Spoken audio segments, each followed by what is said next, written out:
very much, Mr. Chairman. And I want to, just for the record, say, Mr. Chairman, that I think that we should just attempt to get from the General Counsel of the White House a letter saying that this is not a precedent for the DDO to appear in public. My stomach's been churning as Mr. Pavitt's been answering questions here this afternoon. This should not be a precedent for the DDO to be called before any public hearing. And just as we did with the National Security Advisor, the problem is it may become a precedent if we don't get some documentation in the record that this is an extraordinary situation and that it's not to become a precedent for the future.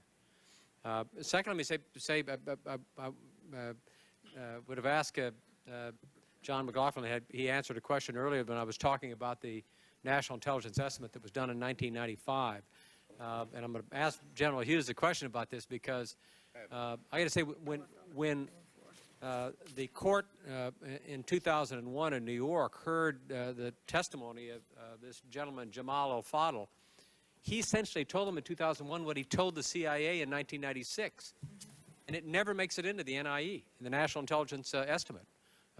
John McLaughlin said it was modified in 1997, but I don't see any of the detail that I think is important. It wasn't in the NIE that Osama bin Laden, as we were told in 1996, was responsible for delivering weapons to Somalis in 1993, that may have been responsible for shooting down American Black Hawk helicopters. I mean, if the President had been told that, and my guess is President Clinton didn't know it. My guess is that President Bush didn't know it. I mean, I see that court document, I said, my God, that should have been the basis for a presidential daily briefing, not the stuff that was in the presidential daily briefing on the 6th of August, because it's very compelling. And I think it does provide either one of those two presidents with the kind of information that they need to go to the public and say, we've got to take extraordinary actions. I mean, it builds a case of an army that's been very effective, not just in 1998, but previously. And General Hughes, I wanted to give you a chance to talk about this a bit because I want to say for the record that I also had the privilege of watching in December 1995, you, when you were in charge of the Defense Intelligence Agency, implement an exceptionally difficult treaty, the Dayton Accords, that brought peace to Bosnia, a Muslim nation. We stopped the killing in a Muslim nation, and we did it as a result. I don't believe we could have done it without the DIA. I do absolutely believe that we couldn't have implemented the details of that treaty were it not for you and the men and women who work for the DIA. I mean, you and everybody that was working in that shop should feel tremendous pride as a consequence. But I was struck when I saw that of how clear the presentations were, how you processed very, very complicated data and presented and understood it, and then was able to, were able, as a consequence, to determine whether or not everybody was playing by the rules.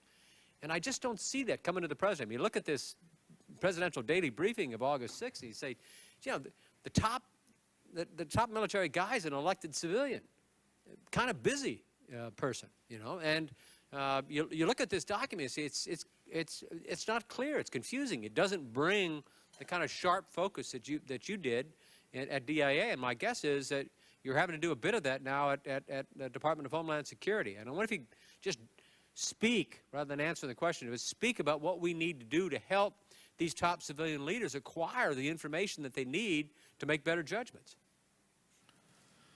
Well, it's a very good question, and I would rather not make reference to the past, 1995, 1996 time frame, because I'm not prepared to do that today. I'd be happy to discuss that later after some review of the record, if you wish. But I have an opinion, it's a personal opinion on this issue of the distillation of information and kind of pyramid form. The base of the information we all hold together is very broad and very, what I would call unclear in its original form, as it is delivered to us from sources, sensors, and methods in the field. As it is analyzed and refined, and it comes to the attention of decision makers, the information base narrows much like a pyramid, and hopefully the essence of our work of analysis and intelligence delivery to the decision maker is to get the right information into that top of the apex of that information pyramid. That's a art as well as a science and a skill, and I think it's wholly dependent on conditions, circumstances, right people in the job, many variables. I don't know how to solve that problem with some kind of a magic bumper sticker kind of saying. I think it requires constant work on our part.